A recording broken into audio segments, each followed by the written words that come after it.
Like notes through the hourglass. These are the songs of our lives.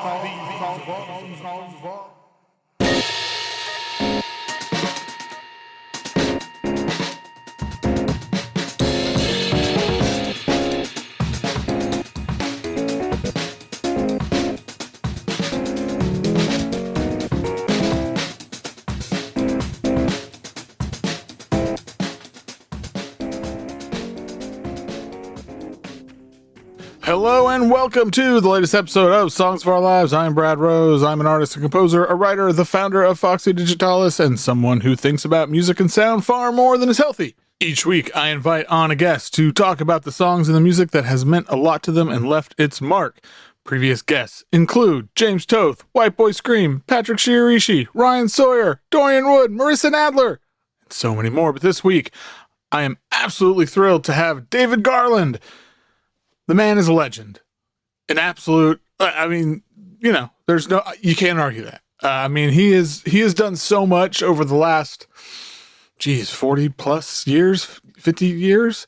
It's remarkable when when you read about his career, his work, all the different hats he has worn.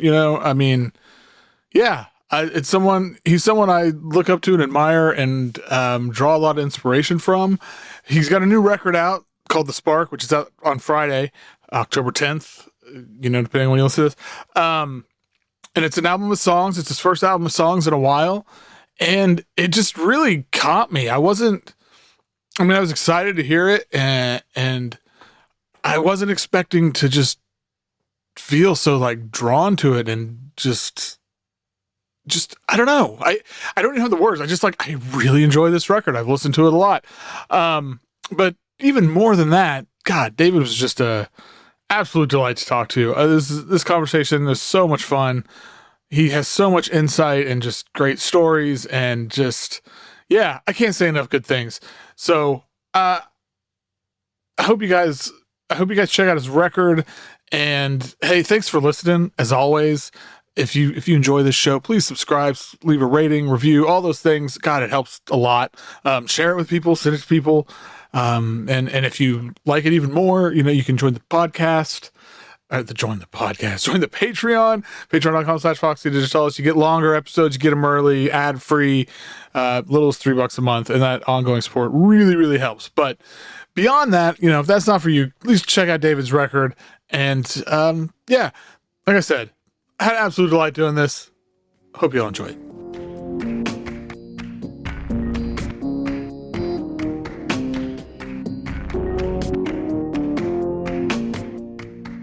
My guest today is a singer, songwriter, a composer, an instrument designer, an illustrator, a journalist. I could go on. It's David Garland. Welcome to the show.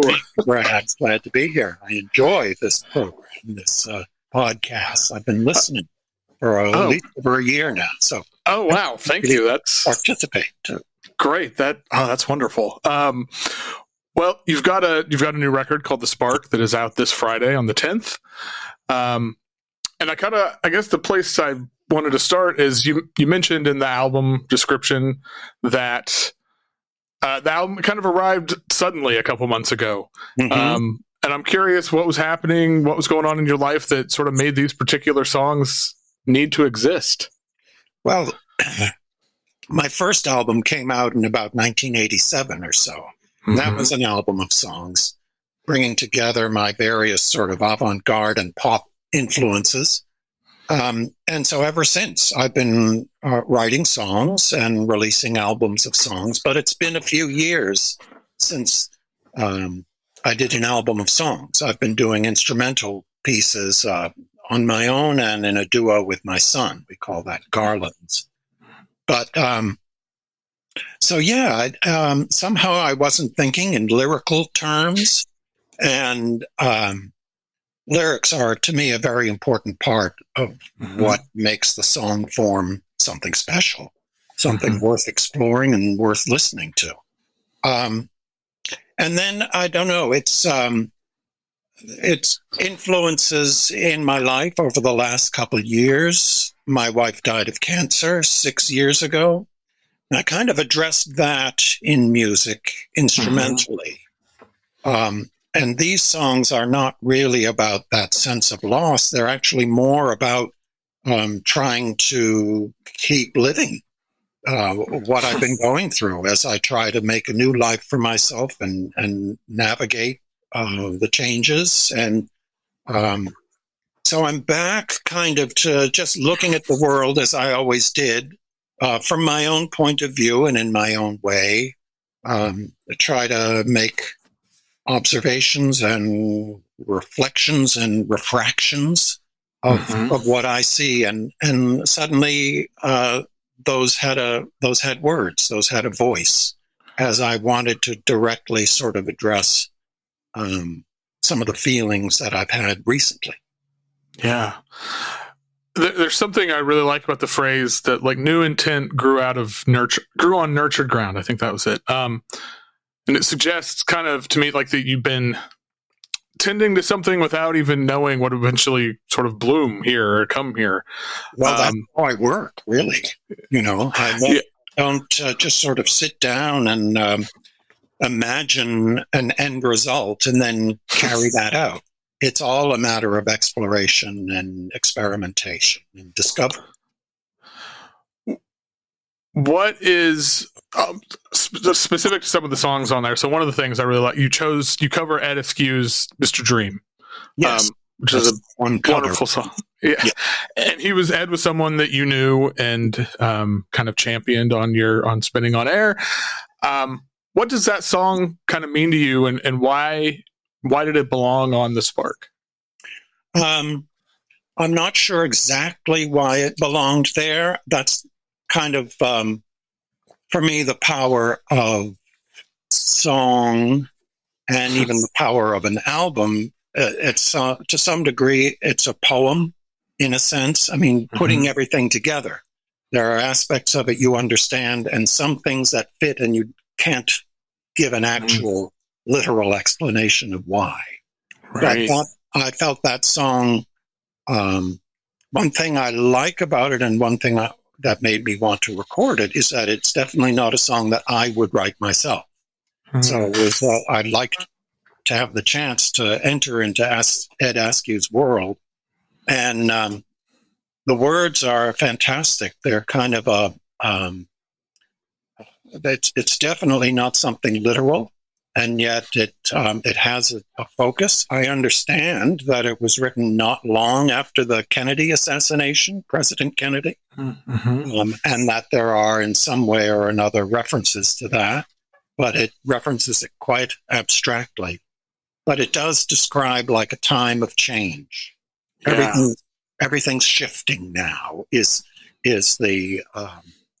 that's not said literally anywhere, but that's implied throughout the whole thing. Another thing that felt like it was a priority, I think, on The Spark was hand-played instruments. Yes. And I'm curious, like, what those sort of real-world sonic textures bring to these particular songs about navigating life as a widower, continuing life on, as you said, and building a new life. Well, it's integral to me. So many people make music now on computers, and I used one of the very first computer musical instruments, the Fairlight, back in the early '80s. So I was curious about it too. But I have, I make visual art too, and in that world and in the music world, I sort of no one is saying this explicitly, but I feel like people are saying, look what I made on my computer. And that's like the least interesting invitation I can imagine. I don't care what you can work on your computer. I'm much more interested in what you can make with your own imagination, with your hands, with your breath, with your life. So I'm not asking anyone else to follow me, but I'm going in a non-computer direction. Yeah, I can definitely relate to that. And just as sort of an aside, you've been posting a lot of your photography on your Instagram, those things like with, playing with light and things. And I find those photos really beautiful and really stunning and captivating. So, thank you. And that too is an exploration of, in a sense, physical phenomena, or the visual result of physical phenomena. It's not, look what I can make on my computer. So these songs are, like I said, about navigating your life now, but also they're also in continuum with songs that you've been writing since your 20s. Going back to that first album. What's the conversation happening between your younger self and who you are at 70? I am 70 now, and there is no. It's a continuum for me. It's weird that I've come to realize that, of course, I feel, I've had a long life now, and I've seen lots of changes. But when I'm in music, when I'm making music, I'm totally connected to all the me's throughout my life. There's no discrepancy. And once, I worked maybe a little bit as a kid. I was into jazz and I was into folk. And so my first efforts as a musician were sort of, one thing was folky, another thing was jazzy, another thing was rocky. But by the time I made my first album, those influences had meshed into something that I think was unique to me. And that's what I've been doing ever since. I've never stopped. So it's not, I'm not like an old man who has been inactive for a while and I'm going back to figure out if I can still do it. I've always done it and I haven't stopped. So I'm continuing. I love that. Well, one last kind of to wrap up, talk about the record before we get into the other songs that, you say you're grateful when songwriters surprise you with sounds and insights, and that you hope to provide that experience too. I'm curious, what's something on the Spark that surprised even you?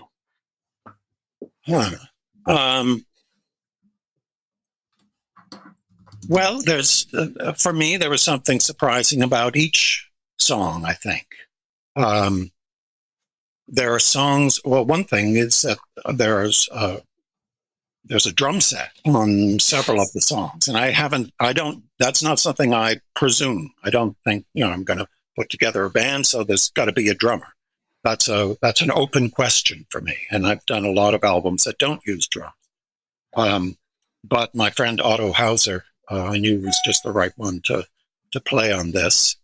And, so it may be a little weird to say, well, what was really surprising, Brad? I had drums on the album. Most people wouldn't say that was surprising, but it is to me. And then each of the songs, there's a song that's just voice and piano. And I care a lot about what I refer to as the orchestration on the album, and on all my music. It's not for a literal orchestra, but I play a bunch of different instruments and I have other instrumentalists on. So I love the process of going from a song, for which I can imagine the arrangement, and then actually carrying that out. And that always involves some surprises. And sometimes I feel, I rarely sort of wonder, oh my God, I have no idea what this song needs. Somehow I tap into some less than conscious sensibility. And that's a fun part of the process. Like, I don't know, this needs X, Y, or Z, and I don't know where that came from. It's a gift into my imagination from my ear, I guess. I don't know. But so the whole process of making it is one of surprise and discovery for me, and delight, and the idea that maybe someone else will find delight in these, I hope, imaginative pieces is a motivation too. Well, I can speak from personal experience that I have found a lot of delight in this record. So, well, we're gonna segue now into the questions I always ask. Yeah. And as ever, I'm going to start with, what is the first song that you remember? There was no obvious answer to this. It was probably, to some degree, something I heard on TV, on the Captain Kangaroo show, or on a Huckleberry Hound commercial, or program, or something like that. But even before I was watching TV, I would hear music at home because my father sang and played the piano.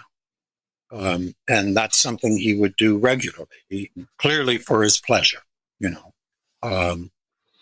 And I think that was that served as a very positive example to me as well. But just that this was something he wasn't doing to try to make a career. It was pure pleasure. And he was pretty good at it. So he and my mother were both leads in original musicals that were produced in my hometown of Lexington, Massachusetts. There was a very capable composer named, McFeely, Don McFeely. No one knows of him. No one would. But they created 3, maybe 4 original musicals, sort of in the Broadway style of the early 60s, but with an original take on that. Very tuneful, very effective songs. And those are deeply embedded on my kid's musical brain. I mean, me as a child. But it's really weird to think that not only are those not known by other people, but I could possibly be the only person alive who knows that music. Because these were produced in the early 60s. And I still have the music. I have it in sheet music, and I have it on reel-to-reel recordings, so I can revisit it. But so it's a little bit like someone said, you know, my biggest influence is the Beatles. And you said, well, I never heard of them. What? That's an influence unknown to me. Yeah. That's a great story. It's kind of wild. Because, I don't know, all the people, surely all the people who were principals in these productions have died. Maybe some of their other kids know the music, but probably none of them knew it as well as I did. So anyway, This Manner of Man, Veronica, and They Nobly Dared are the 3 productions that they created. For which I know all the music. Oh, that's fantastic. And no one else does. Anymore. Amazing. And I always wonder, like, how many stories are there that, you know, productions like that have existed that are just lost to time. Yeah. Sometimes I wonder if it's maybe it's my responsibility to try to get these musicals into some sort of repertoire that gets used in other parts of the country. I wouldn't know how to carry that out, but it is a shame that they're dormant now. Yeah. Well, what is a song that either makes you cry or makes you feel that kind of way? Well, I cry easily, and music makes me cry easily, both for its power of association, and for for some songs just their intrinsic insight and emotion. So a recording that's pretty much guaranteed to make me cry is I Get Along Without You Very Well, Except Sometimes, as sung by Nina Simone from her album Nina Simone and Piano. It's just her singing and playing. And it's a wonderful standard. The title kind of gives you a sense of what it might be like. It's someone trying to put on a good face, like, oh, I have no trouble. I don't miss you at all, except like when I think about you and it's raining and this kind Yeah, the real truth of that song lives in the parentheses, the except sometimes. exactly. Yeah, what a beautiful song. I mean, it's what a beautiful song, and well, in that particular performance, I mean, Yes, it's stark in the way that really serves the song. yeah, there's her voice to me. It always has this like sort of devastating control. Like it's so measured and composed until it'll crack just slightly, and then you realize it has that feeling of barely holding it together. Right. Well, on the other side of the coin, what is a song that'll always put you in a better mood? It's by no means the only one, but my thought was Pulled Up by Talking Heads from their second album, More Songs About Buildings. And that's, I don't know if that's anyone's favorite Talking Heads song, but that's one that gets me going. And yeah. I went to Rhode Island School of Design, overlapping with the Talking Heads people. So I heard them as the Artistics performing on campus, and heard the band as Talking Heads performing in New York in the 70s. And so that taps right into my own personal past and the energy that I got then from those songs, and the energy I still get.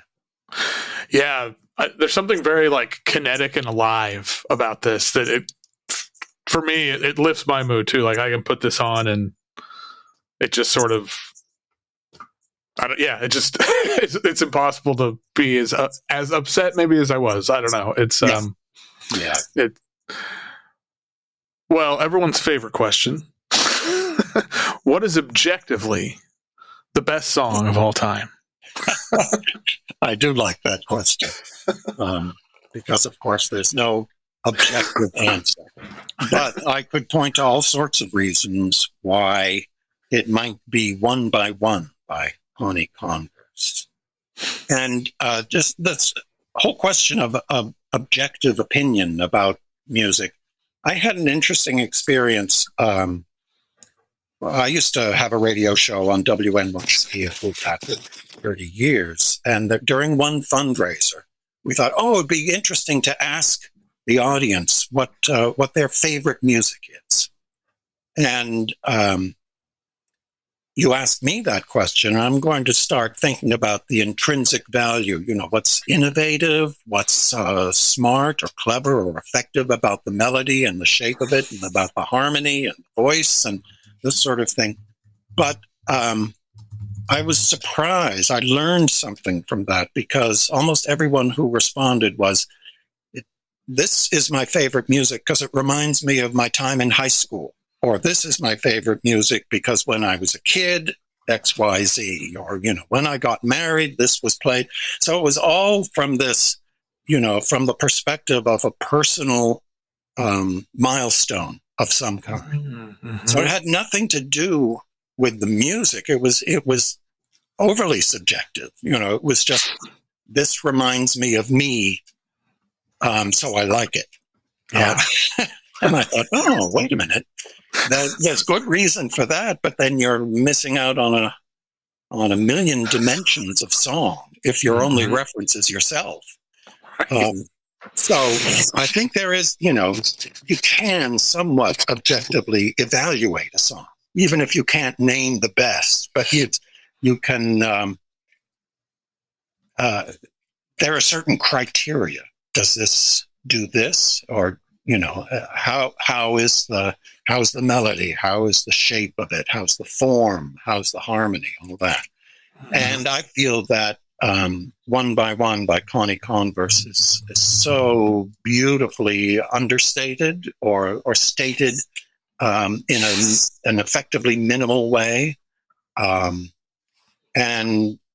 So in terms of its words and its shape, it's one of these wonderful songs that the listener can receive effectively, immediately, but you try to figure it out. And it's not so easy. It's not obvious. And yet it communicates very direct. So. To me, it's a really stunning song, and it really, there's something in the way her voice kind of moves through the song. Like it's very intimate, but kind of knowing. Like she's singing from this place outside of time. Yes. Seeing everything that's going to happen and accepting it with this sort of quiet, devastating grace or something. And yeah. I remember first hearing this a couple of years ago, and just it's one of those songs that will just sort of stop you in your tracks. Yeah. Well, I got to be the first person who put it on the air. Wow. Because the guy who recorded it, Gene Deitch, was going to be a guest on Spinning on Air. And he wanted to present some music as well as talk about his cartooning career.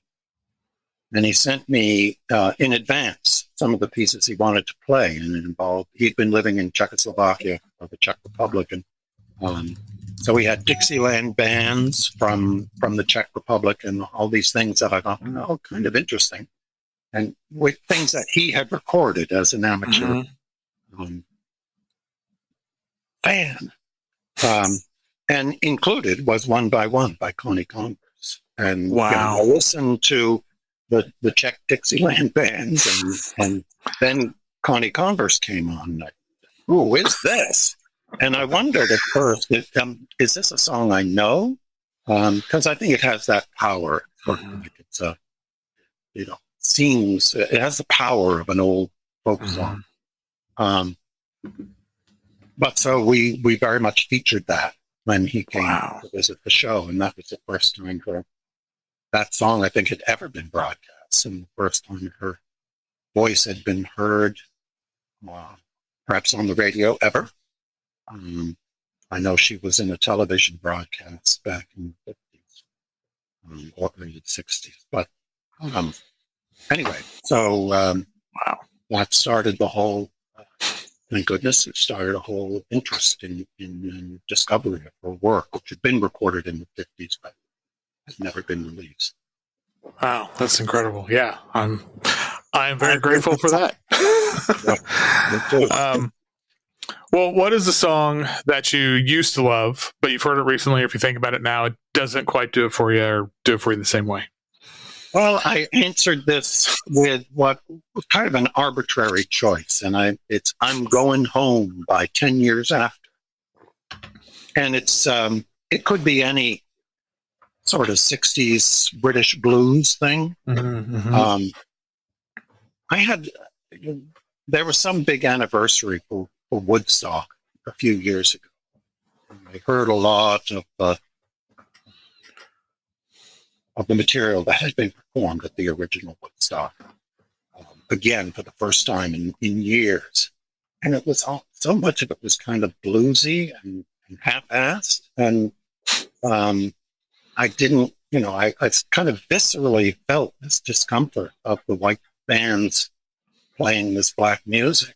And I don't remember feeling any question of authenticity back then.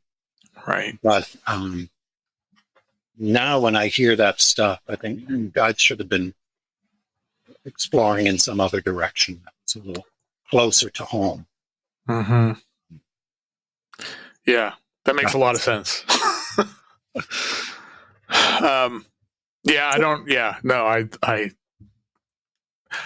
I remember I obviously wasn't around for the original Woodstock, but there's been things, when I was younger that I didn't think about those kind of things. And then now I'm like, oh, okay. Yeah. Like I know more now. I, know better, whatever. And it's not like those people weren't sincerely trying to make wonderful music. Right. It's just that they took someone else's vocabulary for doing it. Maybe they should. Yeah. Well, what is a song that most people, some group of people, I don't know, people don't like it, they hate it, but you don't care because you'll love it anyway? Well, I tried to think of like what sort of disdained pop music I secretly enjoy. But then I realized that the perfect example to answer this question is an improvised duet that saxophonist John Zorn and Yoko Ono did at the 25th anniversary celebration of my WNYC radio show. It's been on there. And it was just it was very spontaneous, no plan. Runs about 5 minutes. They're each using their wonderful personal vocabulary of sounds and musical means. And to me, it's a joyful exploration of possibility and of the moment. Mm-hmm. So we filmed it and or videotaped it, and there's a video on YouTube. And it was released on Chimera Music as a 10-inch, but sold out in that form. Anyway, I thought, it's sort of like maybe you went to a store and saw some jacket that was just delightful and you thought it would look great on someone. And so you give it as a gift and they respond, "What is this crap? This isn't a jacket. This is shit." That's how people respond to the recording and the video, and it does that response doesn't shock me. I realize it's quite different from what a lot of people are used to, and maybe some people's first experience. My cat's playing the piano.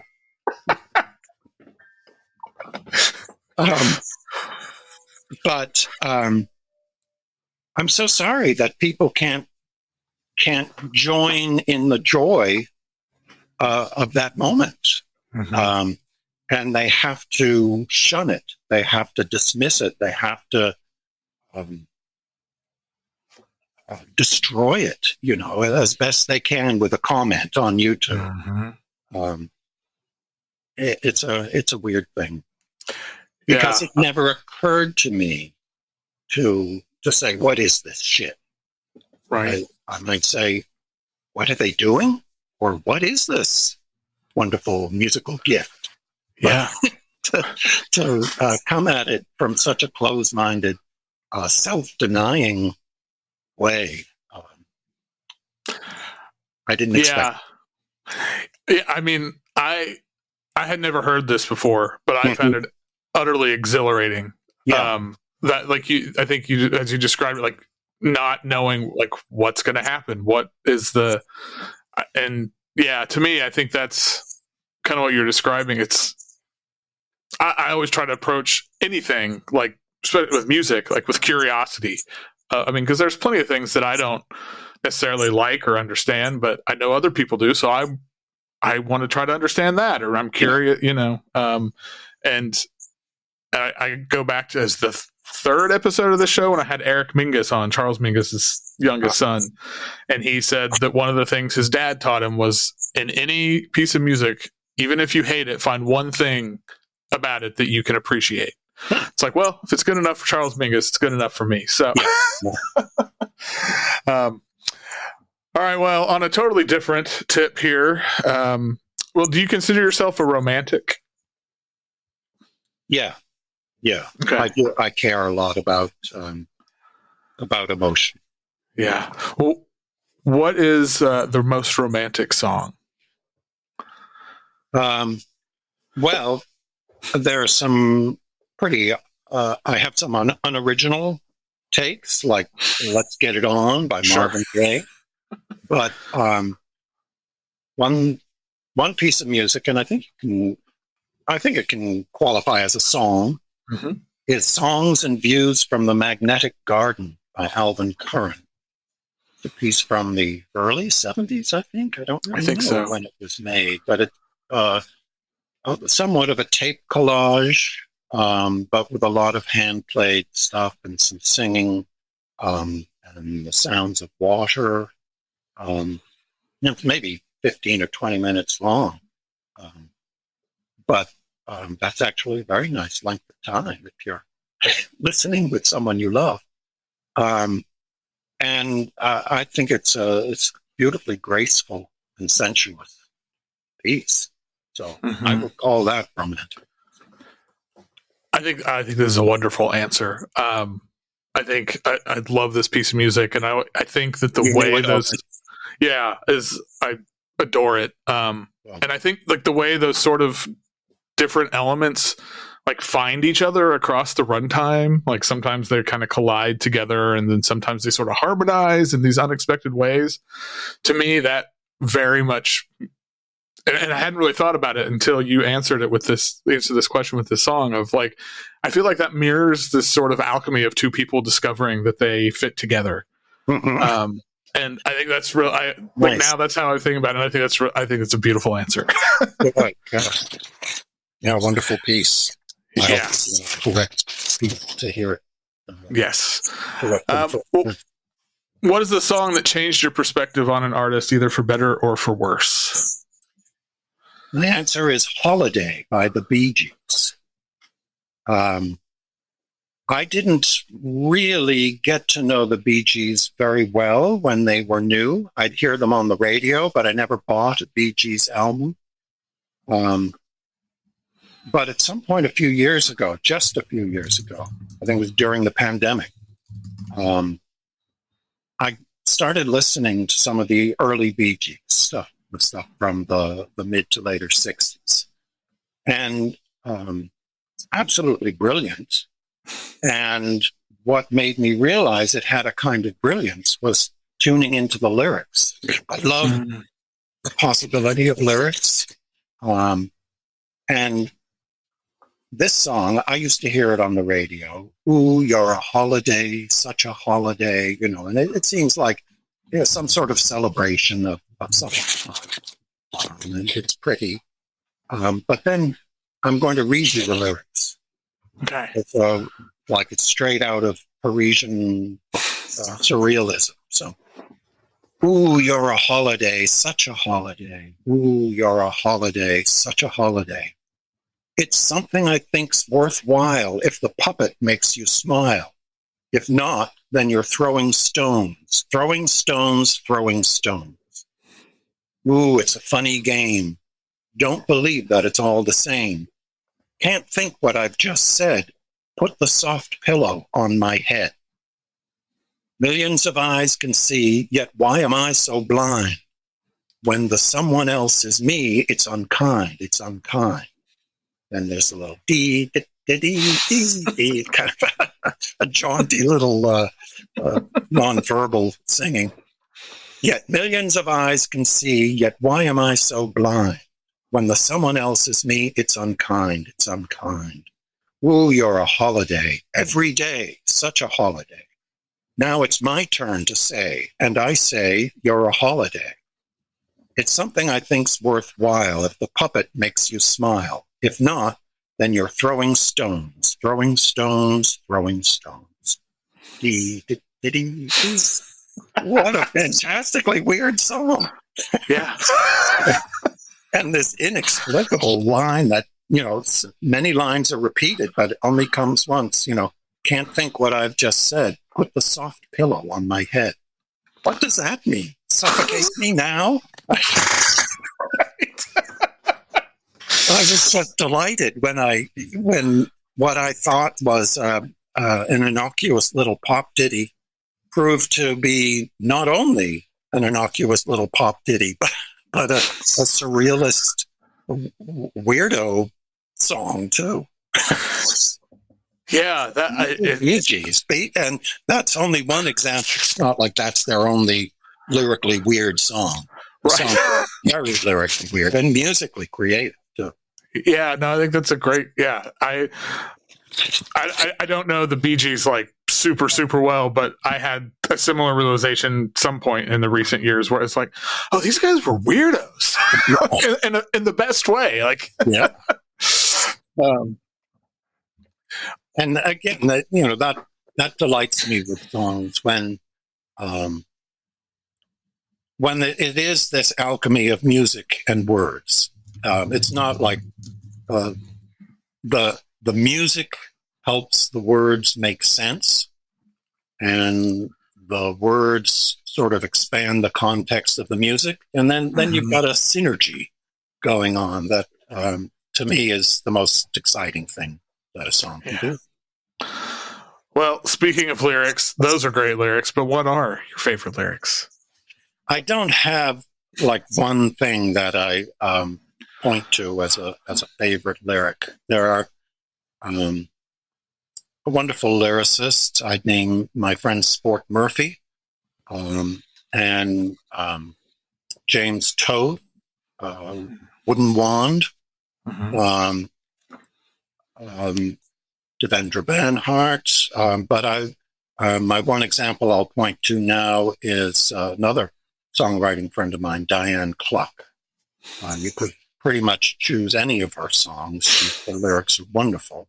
Again, with this combination of being super direct and very abstract, which enriches the song for me. And one of her songs is called Draw Me Out. And she uses a phrase, it's a key phrase in the song. You draw me out like a splinter from my own life. Just think that's so rich and interesting and eloquent and clear and unclear.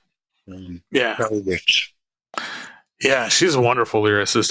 I always think of, she writes these lyrics that sort of, they feel like they're pulling something out of you didn't realize was even lodged in you. Yeah, but just like those lyrics. Yeah. Yes. Yeah, those are all great examples.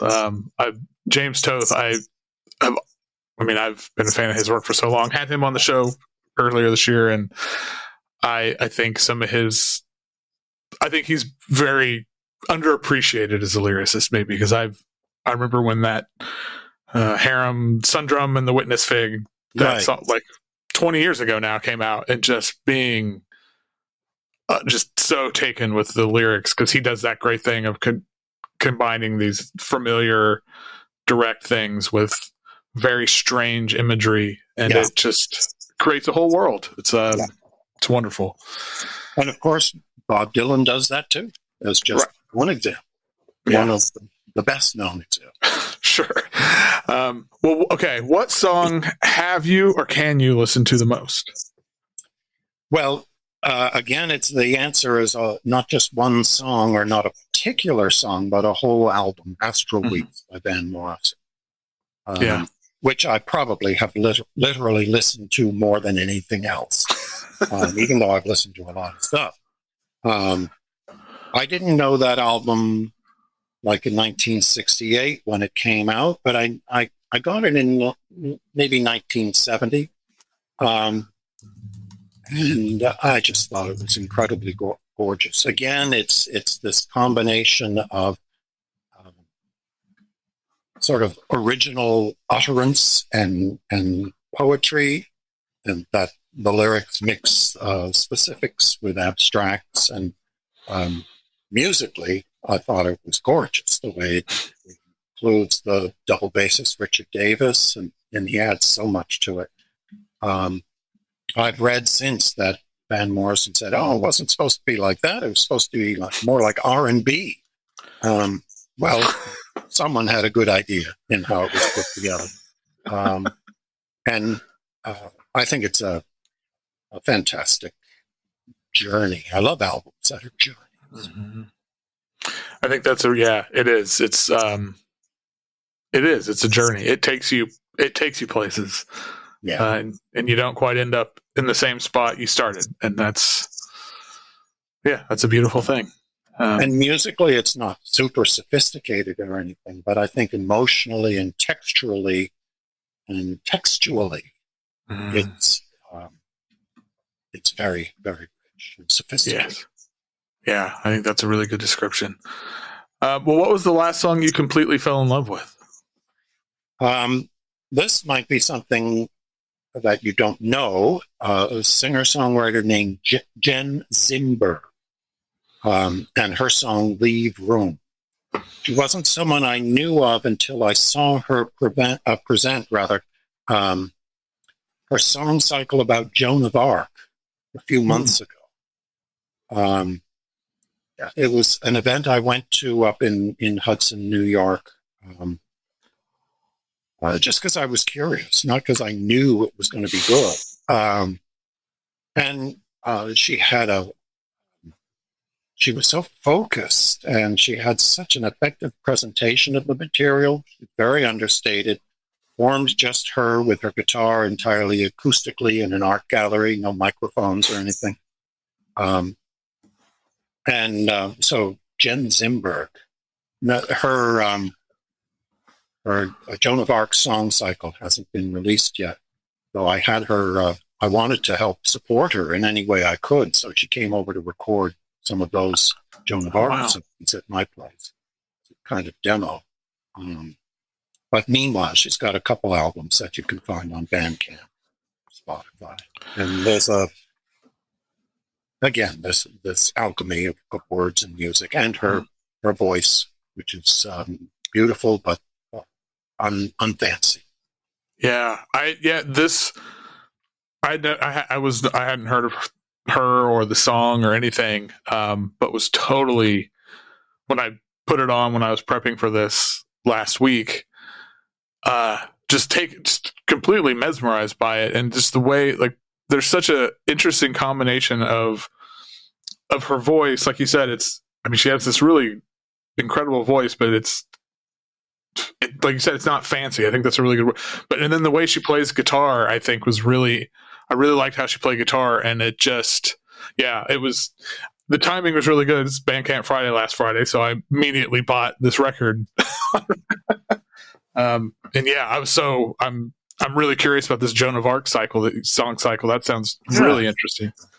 And she performed it with some narration between songs, and without being overly poised or unnatural, she handled it in such a gracious way. She never said or ah or anything like that. She was just she was so focused, and the material meant so much to her, and I think she's quite special. Yeah, I will be looking forward to that. Well, what is the song that means the most to you? So, kind of like we talked about earlier, not necessarily has nothing to do with the song, but it has. Maybe. Although in this case, well, my answer, I thought seriously about it. I didn't just want to do something self-aggrandizing, but I had to say that it's one of my own songs, a song called "I Am With You," which was on my first album, and in fact on my first release ever, which was a single. It's "I Am With You," because I have lived with that song in ways that are particularly significant to me. It's something that my wife and I used to sing to our son when he was a baby. And it's something that I performed with my white band when we toured in Europe one time. So it's a song that I'm pleased with, and it still feels sort of fresh and fun to me. And it's kind of like a little, I guess, like there might be a digital icon to represent yourself. One of these things. This is a somehow my icon of myself. I like that. That wasn't planned. It's just become that. Yeah. No, I like that, and I love this answer. I'm a big fan of this song. I always it kind of, to me, it always felt like this sort of offering or this sort of quiet promise. Yeah. And I love, like, "I Am With You" is very direct and unadorned, but it feels like this very reassuring and confessional, and just this idea of turning simple words into something that feels very, like, ancient and essential. And hopefully, really it's love not that. over promising anything. I mean, well, I'm here. I'm with. That's all we can really, for sure, offer each other. Yeah, for sure. Well, the last question: what is your favorite song? I don't have a favorite, so I won't say the phrase that I guess comes from the Bible, the Song of Songs. I don't know what that is, but song as a as a very special experience. This alchemy of words and music and feelings and humanity that a good song can provide.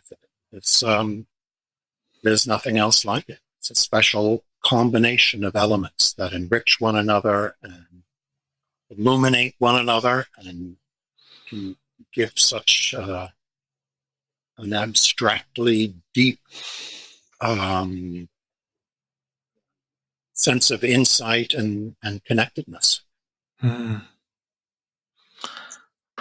That's a beautiful place to end this wonderful conversation. The Spark is out this Friday. Is there anything else you have any shows or anything coming up you want to mention? Or well, for anyone who lives in the Hudson Valley where I live, I perform every Monday morning starting at 8:30 a.m. with friends. One of them is my son. We improvise from 8:30 until 10 in a cafe called Joust. So that's not song oriented, but it's a wonderful, together we shape something that's new every time. We just did that this morning, and it's so much fun to make things up with other people in a way that tries to cohere and go places. So that's I'll be doing that next Monday and the Monday after that and the Monday after that, et cetera, et cetera.